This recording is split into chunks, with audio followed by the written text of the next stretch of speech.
Counselling micro skill for adolescent, অর্থাৎ counselling কোন কোন মাইক্রো স্কিলগুলো আমরা ব্যবহার করি। আমাদের বেশিরভাগ ক্ষেত্রেই দেখা যায় যে যারা অ্যাডোলেসেন্ট পিরিয়ডে যারা আসে কাউন্সেলিংয়ের জন্য তাদের কমিউনিকেশন কিছুটা ইস্যু থাকতে পারে। অনেক সময় হয় এই সময় অনেক বেশি কথা বলে, অনেক কথা বলতে চায়। তো সেই ক্ষেত্রে তো আমরা এর আগেই বলেছি যে তাদের কথাগুলো আমরা শুনবো। আবার অনেক সময় এরকমও থাকে যে তা অনেক কম কথা বলে, হ্যাঁ, কথা এরকম বলতে চায় না। তো সেই ক্ষেত্রে আমরা কি করব? সেই ক্ষেত্রে অবশ্যই তাকে এনকারেজ করা, তাদের ইমপ্যাথেটিক্যালি তাকে আন্ডারস্ট্যান্ড করা, তারা কী ধরনের ওয়ার্ডস ব্যবহার করে, কোন শব্দটা বেশি গুরুত্ব দেয়, তার কী রকম পোস্টার গেস্টার থাকে, হ্যাঁ, তাদের ফেসিয়াল এক্সপ্রেশনগুলো কী, হ্যাঁ, তারা যখন আমাদের সাথে কথা বলে তাদের কি অ্যাটেন্ডিং বিহেভিয়ার করে কিনা, এই জিনিসগুলো কিন্তু খেয়াল রাখতে হবে খুব মানে কেয়ারফুলি। সাথে সাথে যেটা করতে হবে, তারা যখন কনভারসেশন করে সেই কনভারসেশনের সময় তারা তাদের এফেক্ট কি, হ্যাঁ, তারা ইমোশনটা কীভাবে শো করে, তাদের ফেসিয়াল এক্সপ্রেশন যেটা কথা বলা হয়েছে, তারা কি ইন্সপিরেশন আছে তাদের ভিতরে, বা তারা যে এই যে কাউন্সিলিংয়ে আসছে তারা আসলে কি নিজেরা কাউন্সিলিং নেওয়ার জন্য আসছে কিনা, নাকি তাদেরকে নিয়ে আসা হয়েছে। খুবই ইম্পর্টেন্ট এই জিনিসগুলো। অবশ্যই আমাদের ইনফরমেশন আমাদের রাখতে হবে, কারণ পরবর্তীতে একটা এই যে জার্নি বা পরবর্তীতে সেশনের সময় আমাদের কিন্তু এই জিনিসগুলো নিয়ে অনেক সময় হ্যান্ডেলও করতে হয়। তারপর কিছু কমিউনিকেশন স্কিল রয়েছে যেগুলো হলো আমরা ব্যবহার করতে পারি, যেটা ইমপ্যাথির ক্ষেত্রে বলা হয় যে এই জিনিসটা তাদের জায়গা থেকে বুঝতে পারা, আমাদের সময় নেওয়া, ধৈর্য নিয়ে তাদের কথাগুলো শোনার, যে ব্যাপারটা, আবার ইমপ্যাথি তাদের ফিলিং, নিড এবং যে রিকোয়েস্টগুলো সেইগুলো আমরা আমাদের ভিতরে ধারণ করব, তাদের জায়গায় গিয়ে তারপর যে সমস্যাটা সে ফিল করে, হ্যাঁ, এই যে ফিল করা এবং তার মধ্যে বিভিন্ন রকমের চিন্তা থাকতে পারে, সেই চিন্তাগুলোকে আরও বেশি ক্যাপচার করা, তার জায়গাতে বোঝা, এই জিনিসটা খুবই ইম্পর্টেন্ট। হ্যাঁ, তো ওই জিনিসটা করা হলে এবং তাদেরকে যদি এমপ্যাথেটিক্যালি আন্ডারস্ট্যান্ড করা যায় তাহলে কিন্তু খুব সুন্দর একটা র্যাপো তৈরি হয়, এবং এই যে র্যাপোটাই কিন্তু তাদের একটা ট্রিটমেন্টের বড় একটা কাজ করে। তারপরে আছে হলো রেসপেক্টটা। রেসপেক্ট হচ্ছে যে তারা যে কথাগুলো বলবে অবশ্যই সেটাকে আমরা ক্রিটিসাইজ করবো না, কোনো রকমের জাজমেন্ট করবো না, আমরা অবশ্যই রেসপেক্ট করবো। হ্যাঁ, কোনো রকমের ডিসক্রিমিনেশন করবো না। হ্যাঁ, ছোট বড় অন্যভাবে সেটা আমরা দেখবো না, যে তারা বয়সের ব্যাপার বা অন্য ব্যাপারে আমরা অবশ্যই এই জিনিসগুলো খেয়াল রাখবো, যে আমরা যেন কোনো রকমের জাজমেন্টাল না হই, এবং সে যে কথাগুলো বলবে বা যে ইস্যুটি নিয়ে আসছে অবশ্যই তার কাছে ইম্পর্টেন্ট, এবং সে এখান থেকে বের হতে চায় বলেই আমাদের কাছে আসছে। তো অবশ্যই আপনারা খেয়াল রাখবেন যে এই জিনিসটা যে যেন তাদেরকে কোনো রকমের ডিসরেসপেক্ট ফিল যেন তারা না করে। হ্যাঁ, তাদেরকে ওইভাবেই দেখতে হবে। তারপর হলো জেনুইননেস, আমরা সবসময় অনেস্ট থাকবো, রিয়াল থাকবো, আমাদের ভিতরে যে ফিলিং হয় যখন এই যে অ্যাডোলেসেন্টদের ডিল করার ক্ষেত্রে সেই জিনিসগুলো সম্পর্কে আমরা অ্যাক্টিভ থাকবো।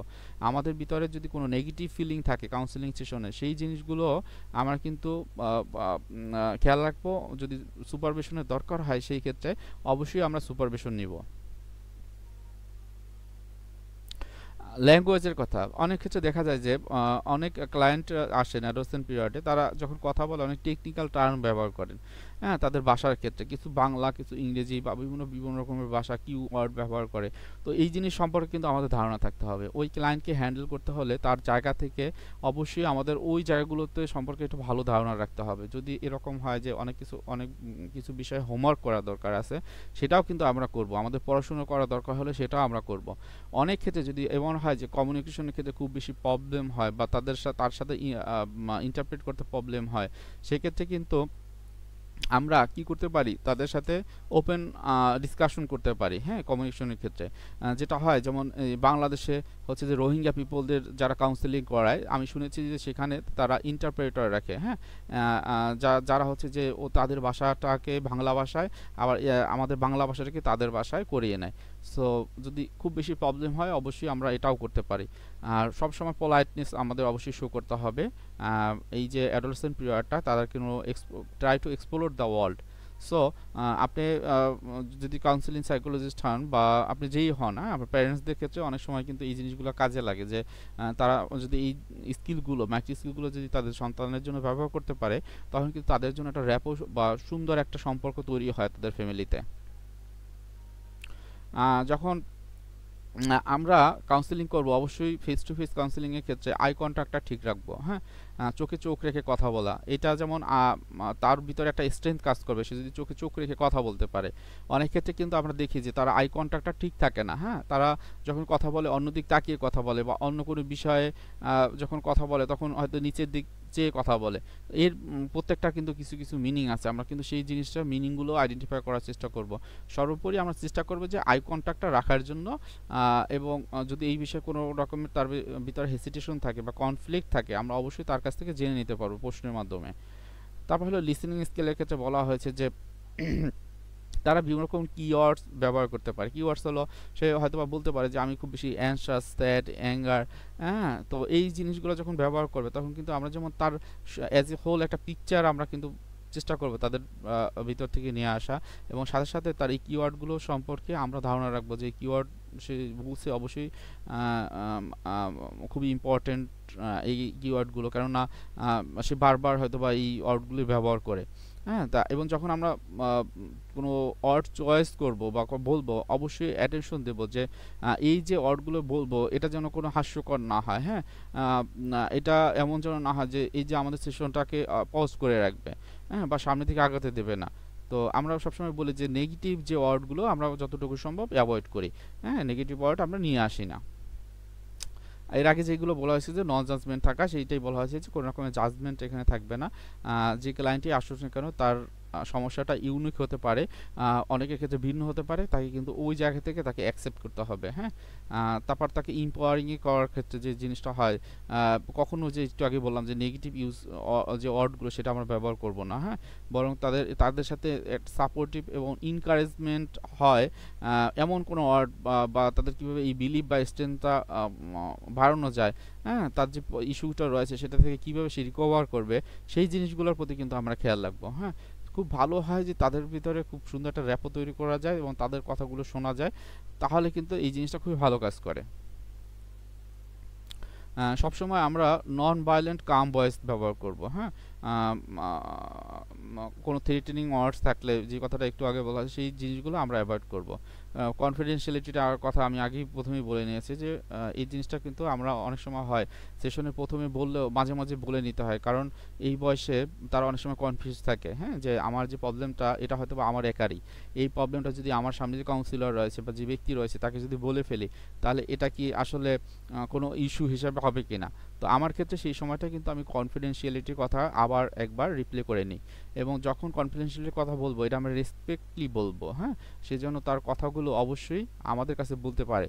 হ্যাঁ, হয়তো এমনও হতে পারে যে তার সমস্যাগুলো বা যে ইস্যুগুলো এই পৃথিবীর আর কাউকে বলার জন্য সে সিকিউর ফিল করে না। সো যখন কথা বলবে অবশ্যই আমরা ওই জায়গাগুলোতে তাদেরকে একটা স্পেস দিব এবং একটা অ্যাসুরেন্স তাদেরকে দিব যে অবশ্যই আপনার কথাগুলো একদম কনফিডেন্সিয়াল থাকবে, গোপন থাকবে আমার কাছে। কোশ্চেনিং খুবই ইম্পর্টেন্ট। এই যে কোশ্চেনিংয়ের মাধ্যমে কিন্তু আমরা যেটা করি যে ইনসাইট স্টেজের, অর্থাৎ আমরা যে 3টা স্টেজের কথা বলা হয়েছিল যে ফ্যাসিলিটেশন স্টেজ, ইনসাইট স্টেজ এবং হচ্ছে যে ইনসাইট স্টেজের পরে হচ্ছে যে অ্যাকশন স্টেজ, হ্যাঁ, যেখানে আমরা থেরাপি ব্যবহার করি।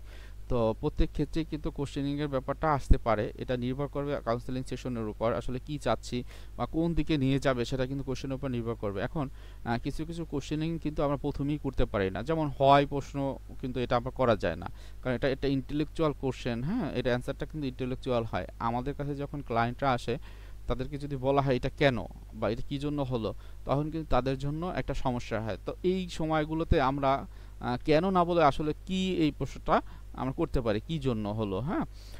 তো এর মাধ্যমে কি হয় যে তারা কিন্তু একটা খুব সুন্দর একটা র্যাপও তৈরি করতে চায়। আর প্রথমে যদি হয় প্রশ্নগুলো করা হয় বা ওপেন কোশ্চেনগুলো করা হয় তারা কিন্তু অনেক সময় অনেক কিছুতে রেস্ট্রিকশন করতে পারে, স্টাক হয়ে যেতে পারে, হয়তো বা তারা ভাবতে পারে যে কথা বলার মতো সেই কোনো ইস্যু তারা খুঁজে নাও পেতে পারে। সো আমরা অবশ্যই কোশ্চেনিংয়ের ব্যাপারে আমরা আমরা সচেতন হব। আমরা এর আগেও একটা ভিডিওতে আমরা বলেছিলাম কোশ্চেনিংয়ের ব্যাপারটা, এটাই।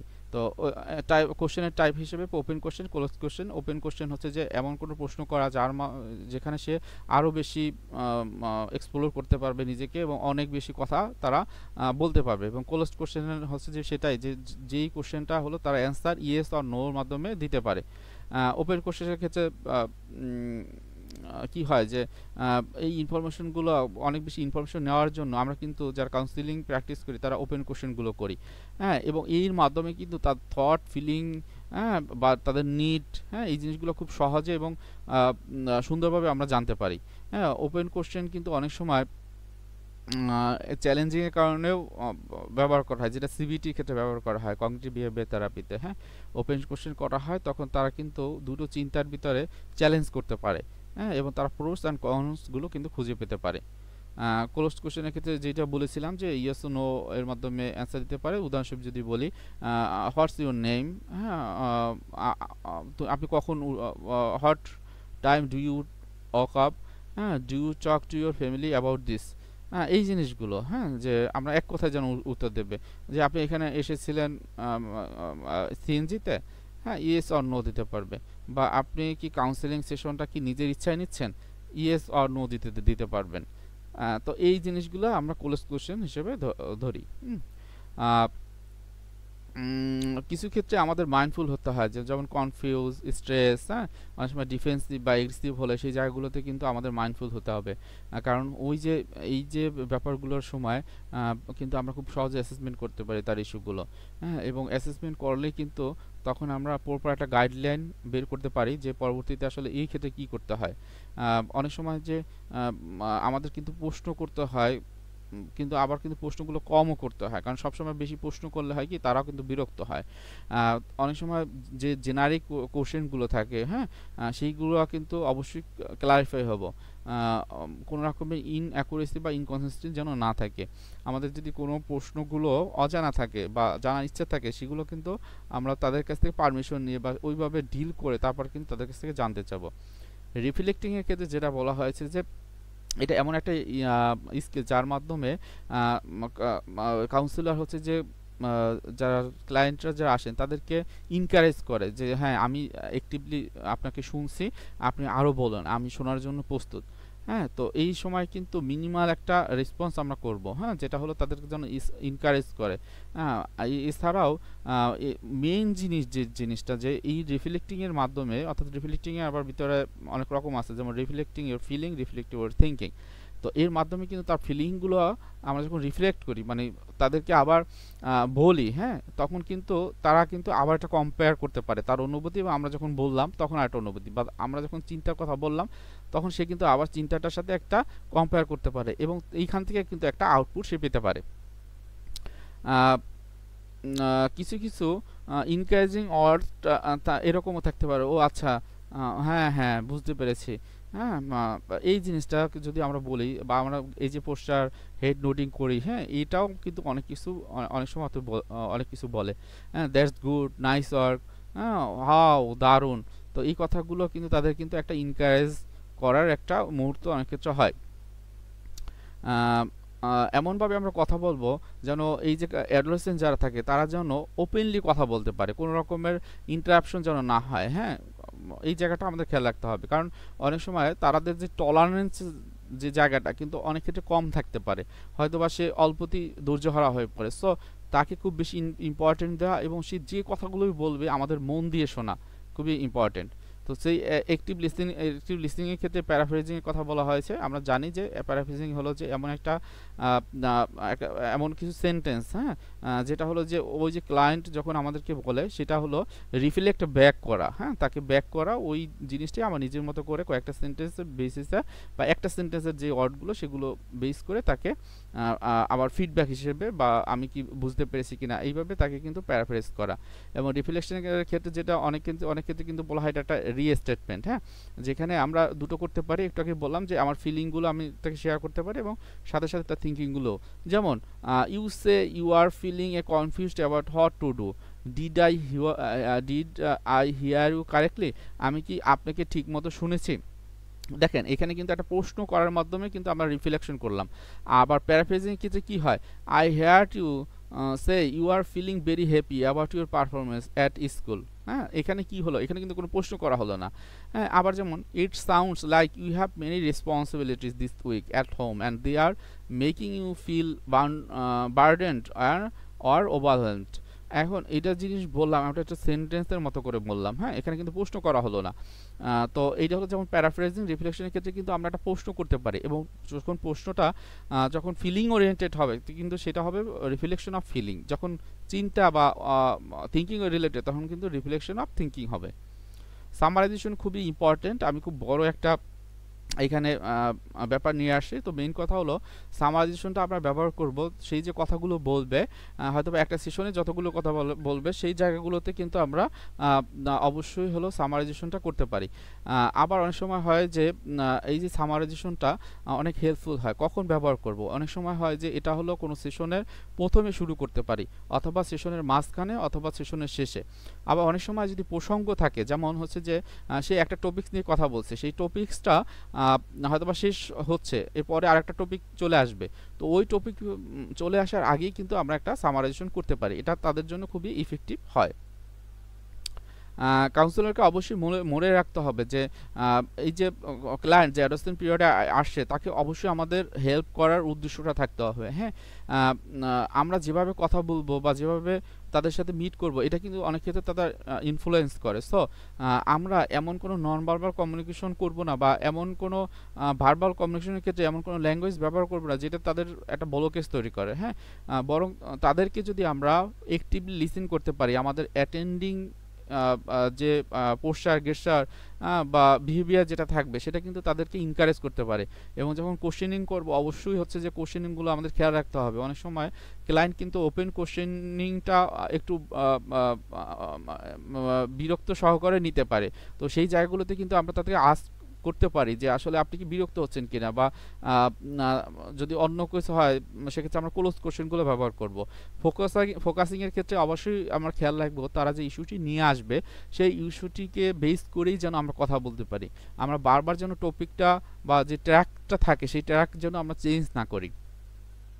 রিফ্লেক্টিংয়ের কথা বলা হয়েছে, রিফ্লেক্টিংয়ের ক্ষেত্রে অবশ্যই ফিলিং এবং থিঙ্কিংটা দুটোই যেন তাদেরকে রিফ্লেক্ট ব্যাক করতে পারি। এবং অ্যাক্টিভ লিসেনিংয়ের ক্ষেত্রে অবশ্যই আমাদের অ্যাটেন্ডিং বিহেভিয়ারটা যেমন গুরুত্বপূর্ণ, তেমনই আমাদের যে মাইক্রো স্কিলগুলো থাকবে সেগুলো ব্যবহার করা খুবই ইম্পর্টেন্ট অবশ্যই। এবং সর্বশেষে যেটা হলো যে সেলফ ডিসক্লোজার, আমরা যখন তাদের সাথে মিট করব অনেক সময় আমাদের সেলফ ডিসক্লোজারের দরকার হতে পারে। আমরা একটা সময় অ্যাডোলেসেন্ট পিরিয়ডে চলে গিয়েছিলাম, আমাদের সময় যে লার্নিংটা সেই আর এখন লার্নিংটা নিয়েও কিন্তু আমরা কথা বলতে পারি। এই সময় একটা সেশন দেখা যায় যে একটা জেনারেশন গ্যাপ তৈরি হয়েছে। আমি আমার পার্সোনাল এক্সপিরিয়েন্সে দেখেছি 2008 সালের পর থেকে যে ফেসবুক, টুইটার বা সোশ্যাল মিডিয়া ব্যবহার করা বা বিভিন্ন ব্লকিং করা, এর মাধ্যমে একটা জেনারেশনের একটা গ্যাপ তৈরি হচ্ছে, হ্যাঁ। এখন যেমন স্মার্ট ডিভাইসগুলো যেমন খুব সহজে পেয়ে যাচ্ছে, তারা বিভিন্ন রকমের এই স্মার্ট ডিভাইসগুলো ব্যবহার করছে, অনেক সময় নেগেটিভ বিষয়গুলো তাদের ভিতরে ঢুকে যাচ্ছে, আবার পজিটিভ বিষয়গুলো ঢুকে যাচ্ছে। সো এই যে পরিবর্তনটা, এই পরিবর্তনটা অনেক সময় বিভিন্ন রকমের কনফ্লিক্ট, প্যারেন্টাল কনফ্লিক্ট অথবা ফ্যামিলিগত কনফ্লিক্ট দেখা দেয়। এবং বিশেষ করে যেটা হয় অ্যাডজাস্টমেন্টাল ইস্যু বা অ্যাডজাস্টমেন্টাল যে ইস্যুগুলো সেগুলো চলে আসে। আবার এটাও হয় যে অনেক ক্ষেত্রে আমি দেখেছি যে অনেকের ভিতরে পার্সোনালিটি যে ইস্যুগুলো, যেমন নার্সিস্টিক পার্সোনালিটি, বর্ডারলাইন পার্সোনালিটি, অথবা হিস্টোগ্রাম যে পার্সোনালিটি যেগুলো থাকে, হিস্টোরিক পার্সোনালিটি, এইরকম কিন্তু ইস্যুগুলো খুব বেশি দেখা যাচ্ছে। সো আমরা যখন সেলফ ডিসক্লোজার করব তখন আমরা অবশ্যই তাদের আমাদের প্রথমেই যেটা করতে হবে, আমাদের ডেমোগ্রাফিক যে ইস্যুগুলো, যেমন ওই সময় আমার বয়স কী ছিল, ওইখানে কে কে ছিল, হ্যাঁ, আমার ফ্যামিলি মেম্বারটা কারা কারা ছিল, সময়টা কখন ছিল, এই জিনিসগুলো বলবো। এরপরে আমরা সেলফ ডিসক্লোজারের ওই যে ইস্যুটি বলবো, অবশ্যই সেখানে আমার অনুভূতিটা কী ছিল, ওই আমার চিন্তাটা কী ছিল, এবং আমার আচরণটা কী করেছিলাম ওই সিচুয়েশনের প্রেক্ষিতে, সেই জিনিসগুলো খুব স্পেসিফিকভাবে কিন্তু বলতে হবে অবশ্যই।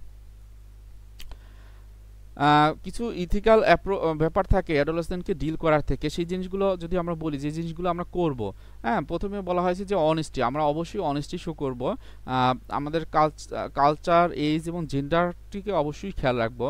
আমরা যখন কথা বলবো তো অবশ্যই বুঝতে হবে যে আমরা যে যাদের সাথে কথা বলতেছি তাদের বয়স কিন্তু 18 বছরের নিচে, অর্থাৎ তারা অ্যাডাল্ট না, হ্যাঁ, তারা ওই 18 বছরের নিচে, মানে তারা কিন্তু চাইল্ড। এই জিনিসটা আমাদের মাথায় রাখতে হবে অবশ্যই। তারপর আমরা যখন এই যে কাউন্সেলিংটা করব, আমাদের কোয়ালিফিকেশন, নলেজ অ্যান্ড অ্যাবিলিটি কিন্তু আমরা অবশ্যই চেক করব। হ্যাঁ, অ্যাজ এ কাউন্সিলর আমাদের অবশ্যই ওই যে ইস্যু, এই যে ব্যাপারগুলো, এগুলো কিন্তু সবসময় আপ টু ডেট থাকতে হবে। কারণ হলো যে এখন যারা অ্যাডোলেসেন্ট থাকে তারা বিভিন্ন রকমের ওয়েস্টার্ন কান্ট্রির যে কালচার থেকে কিন্তু তারা কিন্তু অনেক কিছু ইনফ্লুয়েন্স হয়। সো তাদেরকে যদি মিট করতে চাই, তাদের যে জায়গাগুলোতে যদি আমরা বুঝতে চাই এমপ্যাথেটিক্যালি, তবে অবশ্যই আমাদের কোয়ালিফিকেশন বা নলেজটাকে কিন্তু আরও বেশি বাড়াতে হবে। হ্যাঁ, নিয়মিত আপডেট থাকতে হবে। তারপর অবশ্যই তাদের রাইট বা তারা যে জিনিসটা বলতেছে তাদের জায়গা থেকে, সেই জায়গাটাকে কিন্তু আমাদের রেসপেক্ট থাকতে হবে। হ্যাঁ, কোনো রকমের বায়াসনেস এখানে থাকা যাবে না, কোনো রকমের কুসংস্কার বা অন্য কিছু থাকলে সেই জায়গাগুলোতে আমাদের সচেতন হতে হবে। তারপর অবশ্যই আমরা প্রাইভেসি, তাদের যে প্রাইভেসি থাকবে সেটা মেনটেন করব। অবশ্যই কনফিডেন্সিয়ালিটিও আমরা মেনটেন করব। অনেক ক্ষেত্রে হয় যে তারা অ্যাডোলেসেন্ট এই বয়সে এসেছে, আমরা যেন এরকম না করি যে প্যারেন্টসদের বা যারা তার সাথে আসে তাদেরকে আমরা একটু ইম্পালসিভ হয়ে তাদের কিছু পার্সোনাল ইস্যু আমরা যেন বলে না ফেলি। হ্যাঁ, কারণ আমাদের ইথিক্সের ব্যাপারটা, সে যদি চাইল্ডও থাকে অবশ্যই আমাদের কিন্তু এটা খেয়াল রাখতে হবে যে তার কনফিডেন্সিয়ালিটি আমার অবশ্যই ঠিক রাখতে হবে। কোনো রকমের ডিসক্রিমিনেশন আমরা করব না। তার ধর্ম, তাদের সেক্সুয়াল ওরিয়েন্টেশন, হ্যাঁ, বা তার ভিতরে হয়তো বা একটু ডিসএবিলিটি থাকুক আর না থাকুক, তার বয়স, সামাজিক স্ট্যাটাস, কোনোভাবেই কিন্তু কোনো রকমের বৈষম্য আমরা করতে পারবো না বা চিন্তাও করতে পারবো না। তারপর হলো কোন জিনিসগুলো আমরা কি করব না। হ্যাঁ, সেটা হলো যখন আমাদের কাছে আসবে, হ্যাঁ আমি একজন এক্সপার্ট, আমি সব প্রবলেম সলভ করে দিয়ে আপনার প্রবলেম সলভ করে দেবো, এটা করা যাবে না। হ্যাঁ, আমাদের যতটুকু স্কিল আছে বা দক্ষতা আছে, আমাদের যতটুকু ডিগ্রি আছে, হয়তো বা প্রয়োজন হলে ততটুকুই আমরা শো করতে পারবো, কিন্তু এর চেয়ে বেশি শো আমরা কিন্তু কখনোই করব না। বা অনেক ক্ষেত্রে এটাও যদি সে বিরক্ত বোধ করে, তখন কিন্তু এই জিনিসটাকে আমাদের খেয়াল রাখতে হবে। হ্যাঁ,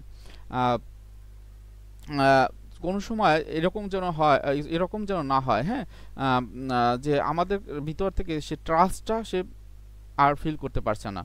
হ্যাঁ, অবশ্যই আমাদের ওই ট্রাস্টের জায়গাটা কিন্তু সবসময় রাখতে হবে। আমরা কখনোই ভুল তথ্য দেব না। হ্যাঁ, ফলস প্রমিস আমরা কখনোই করব না। যেটা সত্যি বা যেরকম যে প্রসেস, সেই জিনিসটা সেইভাবেই আমরা থাকবো। কোনো রকমের নন জাজমেন্টাল না হয়ে আমাদের জেনুইন হয়ে তারপর কিন্তু এটা করতে হবে। কোনো কিছুতে অ্যাডোলেসেন্ট এই যারা আসেন তাদেরকে আমরা ফোর্স করব না, এটা করো, এটা করা ঠিক, এটা করা ঠিক না, এটা মনের ভুলেতেও আমাদের মনের ভিতরে নিয়ে আসা যাবে না।